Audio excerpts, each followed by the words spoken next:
We belong to a medieval historical group called the Society for Creative Anachronism. We essentially recreate the Middle Ages by participating in activities that they would have done.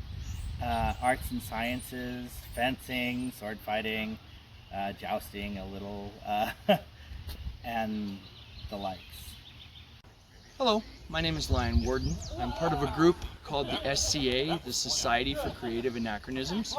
Within the society, we make personas based on certain time periods that we're interested in. In particular, myself, the time period that I'm interested in is the early 1600s. Back then they were fighting with these. This is a rapier, and it was common for people to carry these and use these in combat. In the society, my persona is that of an Irish mercenary named Lion McKeegan. I fight with a sword, and I'm basically someone who gets hired to use this weapon. It is an actual metal weapon. It does not have a sharp edge on it, and it has a rubber tip on the end, so nobody gets hurt. Atypically, it's mostly tournaments that we fight in. There's melees. We do a lot of one-on-one combat, a lot of duels, just like they did back in the old days. And that's what I do. Hi, my name is Logan Nelson, but within the Society of Creative Anachronism, I am known as Wolfgar Banner Bearer. In the society, you are allowed to build a persona, or someone you would have been had you been in the time you would like to portray. Wolfgar Bannerbearer was a early 10th century Norseman who traveled to the Byzantine Empire to be a Varangian guard for the Byzantine Emperor. And throughout his travels, he picked up some things here and there. So I wear the lamellar of a Varangian guard, but I wear the clothes of a Norseman. So this is just who I am in the society. In the SCA, there are 20 kingdoms that divide up what we call the known world. Like Europe's a kingdom, Australia's a kingdom. Up here in Artemisia, which is Montana, Idaho, Utah, some of Wyoming, and a little bit of Colorado, is our kingdom. Before we were our own kingdom, we were also part of the Kingdom of Adenbelt, which is Arizona. So at that time, our borders went from Canada to Mexico.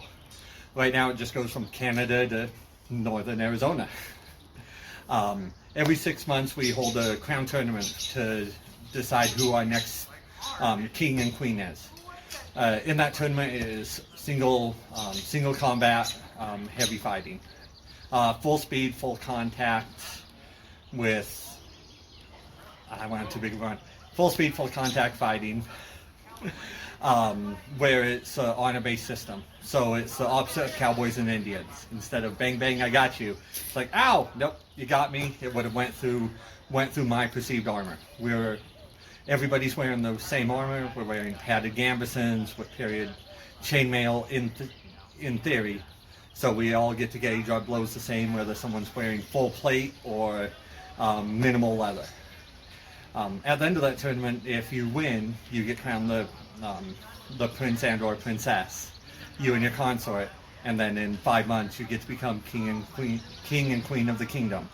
I am currently king of Artemisia, and this is my 4th time being king of Artemisia with my lovely wife, Queen Veronique, and she has also done it the 4 times.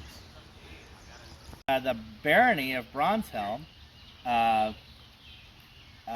in the Kingdom of Artemisia, Bronzehelm is the greater Billings area, and the Kingdom of Artemisia encompasses all of Montana, the lower section of Idaho, Utah, and a sliver of Wyoming. Hi, my name is Sir Killian Calloway. I am a knight in the Society for Creative Anachronism, and I'm here to talk about our heavy fighting, our heavy armored combat. As you can see, we've got my man-at-arms Wolfgar here in his current kits. We wear our armor when we fight because we have to. The fighting that we do is full speed, full contact. We hit each other hard enough to put dents in 12, 14 gauge steel. What we fight with is what's called rattan. It's a solid bamboo. It's actually a member of the grass family. It has to be 1.25 inches thick. It's very stout stuff, and it's got some power to it when you hit. The armor that we wear,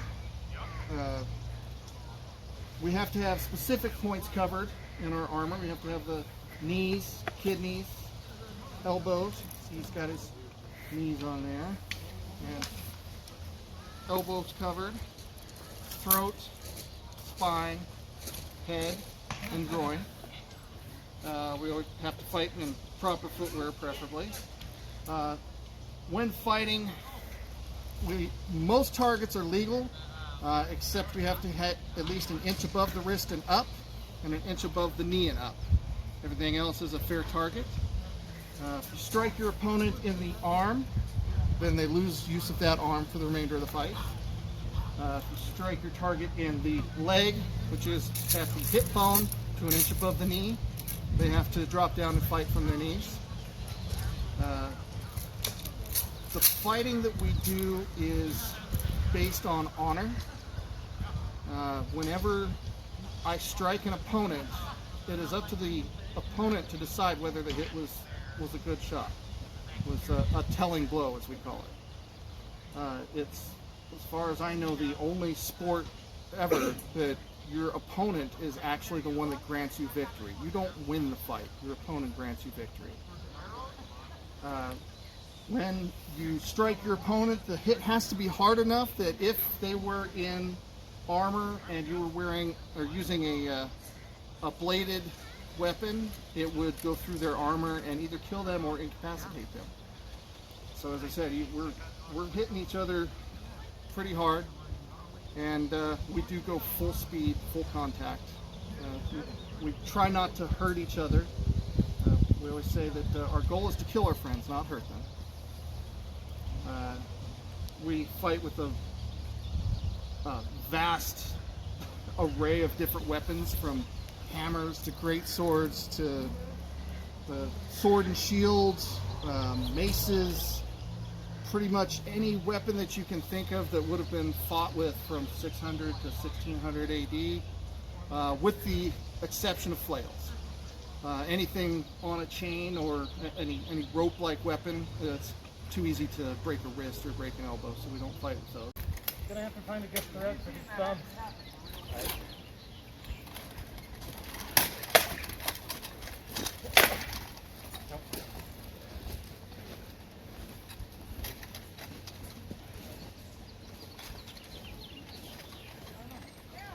Yeah, coming. Good. Sorry there. Right on the shoulder. Okay. Stumble. Yeah. You're alright. It is stumble. Came out of the stumble. Oh.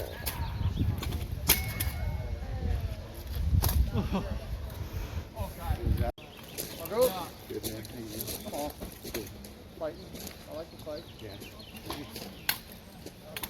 Always kind of knew that about you. Yeah. Yeah, apparently I do anger.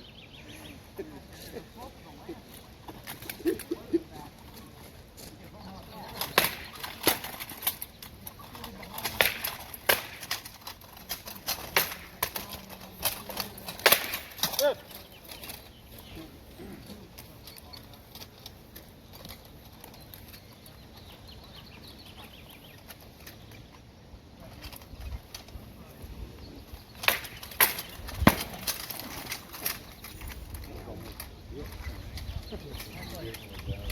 Thank you. Yeah, that's almost a cut shot. Ready? Yep. Yeah? Yeah, I know. It's got the pattern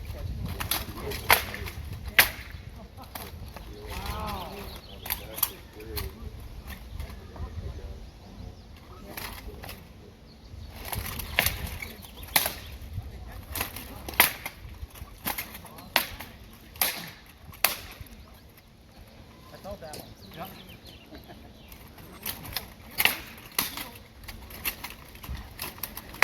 Oh. I bet you felt that one too.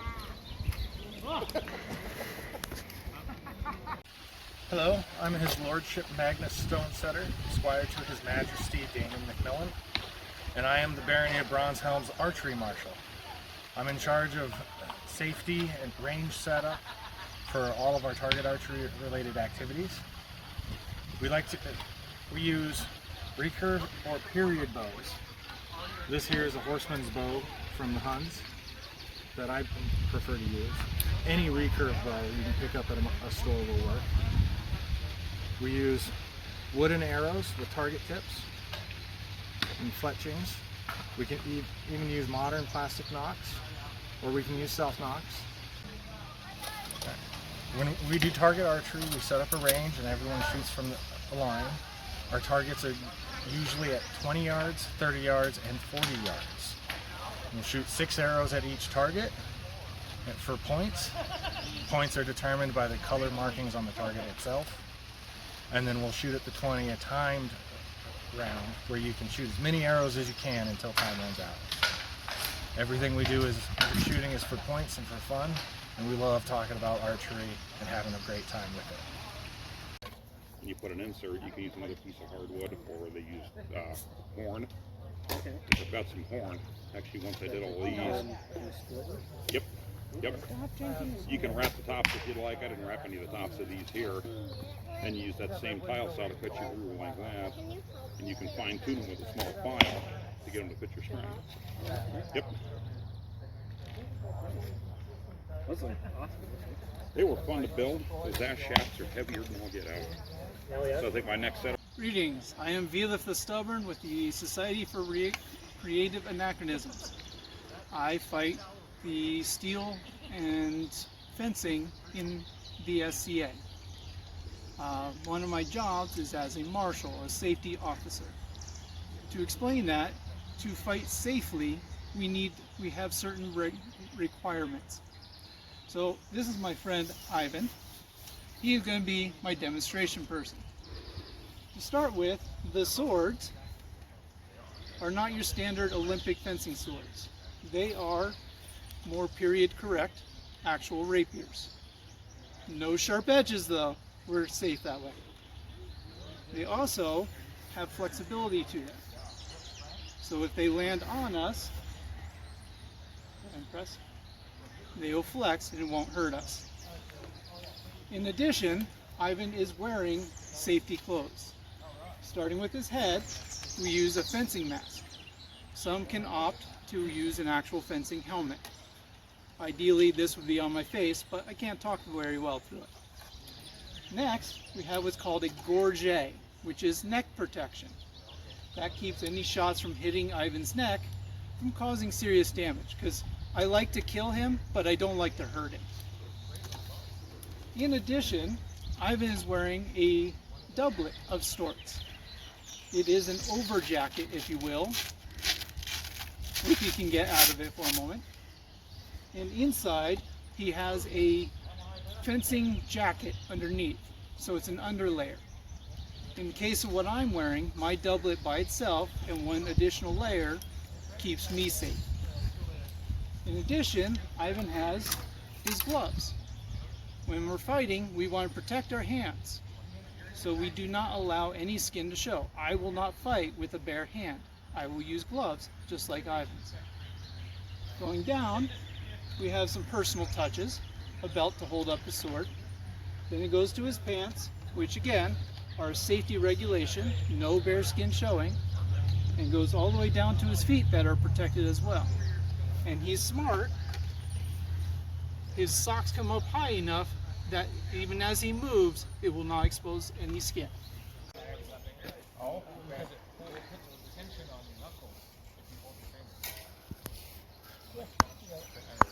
Yeah, I tried it with my bow and it's like, ooh, that is not happy. Not happy at all.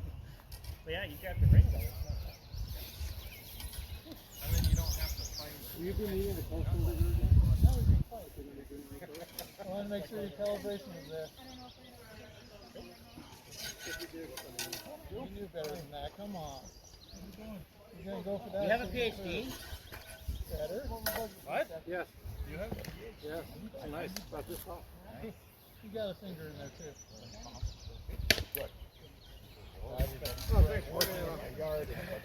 All the little house projects too. I know you are older. Yes, thank you. You want one? Where's the other hand? Thank you. Oh, I was just giving him a hard time. There you go. I'm trying to be Standing is part of my cardio to where I'm getting back in shape. Start your drinking Doesn't hurt. Does it not? Does it? Does it not hurt? Diet free. No. No calories. So it doesn't help. That doesn't hurt. Yes, but it has no calories. Just because the sweetener doesn't burn. We're talking about something today, then? No, it doesn't. We're going. They got the new set going down. It's like $300 today. That's doable. We're talking about. He says, yeah, after everything's done, I still have, so much money left over. Going, buy magic cards. He says, or a house payment. Yeah, family. Buy magic cards. Yeah.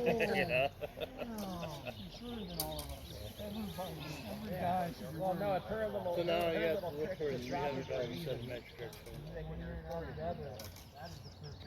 What? It's your fault. I gave away a whole bunch of my cards at one time. Why did you do that? I gave some to you. Oh, okay. Why would you do that? Yeah, you hit metal. Okay. I'll take your word if it's good, because all I hear is metal. You don't know what worked out. Nope, it didn't. No, just like, it would cool. Just like, what else is there? Okay, when I was trying to come in, you just went around. Yeah. That's 90% of what it is. I know. Just go around. Put it up again. So if I were going to do that, I need to get it way down here. Oh, why? You need to get control of the weapon first. Yeah. So the idea is you need to be closer too. Where you are, you're perfect. Okay. All right. Not dropping. Keep this up. Okay. Yeah, right. But if I'm trying to get control of the blade, I have to drop. Oh! We've already covered this one. Hey, we've covered everything at one point in time. It's the same one, but you sort of, it's the same one as this. Yeah, that's your insurance. Right.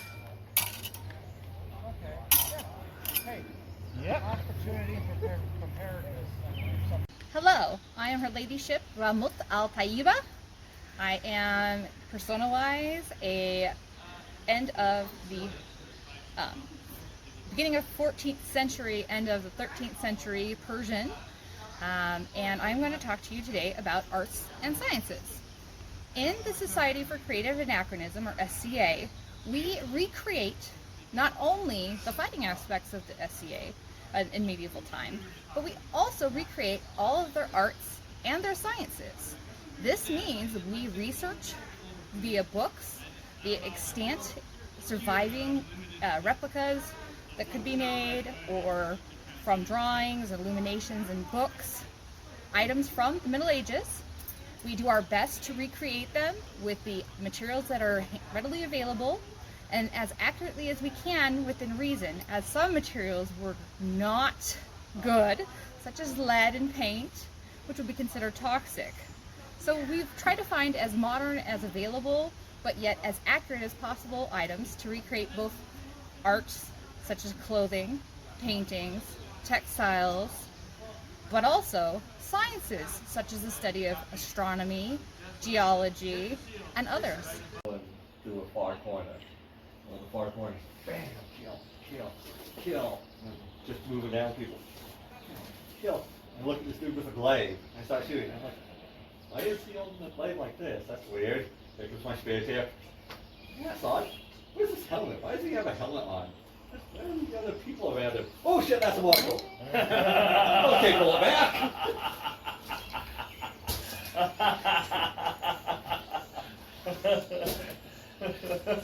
Did you open his eyes kind of wide? I don't remember. I just. In the SCA, we have what are called peers, which is the highest highest rank you can get in a particular area. We have 4 peerages. We have the Masters of Defense, the Laurels, the Pelicans, and the Knights. The Masters of Defense are rapier fighting peerage. The rapier fighting is a very Three Musketeerian era fighting style. They're the Masters of Defense. The Pelicans are the service, the ones that give themselves for others. The Pelicans are the people who put in a majority of the work, who set up events, run events, set things up, who just take care of pretty much everything that needs to be done. The Laurels are our artisans. They're the ones who make all the wonderful period everything. By period, I mean everything between 600 and 1600, which is where the time that we recreate. Anything from butter and honey and period foods, to wonderful garb, to crowns, to anything that you see in any of these videos. Someone on the Laurel track probably made. And the Knights are the honor and chivalry. That's the Knight, the heavy fighting peerage. It's the protectors, the best at what we do.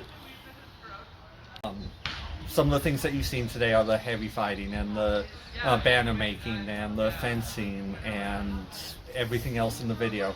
Pretty much anything you've seen in a medieval movie between that 600 and 1600 is something that we try to recreate here. We can find you somebody in the world who's trying to do it, and it's a way to learn some of the most amazing things. Remember, what we do is we're taking the best of that time and bringing it to modern, and just getting rid of all the bad parts. So anything that's the best that we bring forward, you can learn here. We want to thank you for visiting us today as part of the Billings Public Library's Summer Reading Program. Your event code today is Medieval Training. Add this to your account for extra points, and if you are not signed up for the summer reading, visit the library's webpage for more information. And we look forward to seeing you all at an SCA event someday soon.